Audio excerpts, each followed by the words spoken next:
7 दिन पयाई हम ताजा होके घरवा।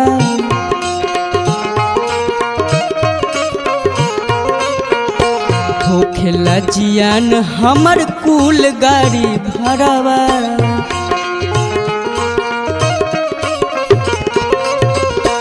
7 दिन पयाई हम ताजा होके घरवा। होखेला जियान हमर कुल गाड़ी भरवा।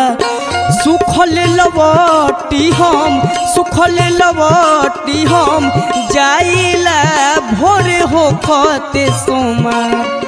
सुखल लवटी हम जाइला भोर होखते सोमार। हमर छुट्टी लिहल हो हमर छुट्टी लिहल माटी में मिलाव सहो कि तकिया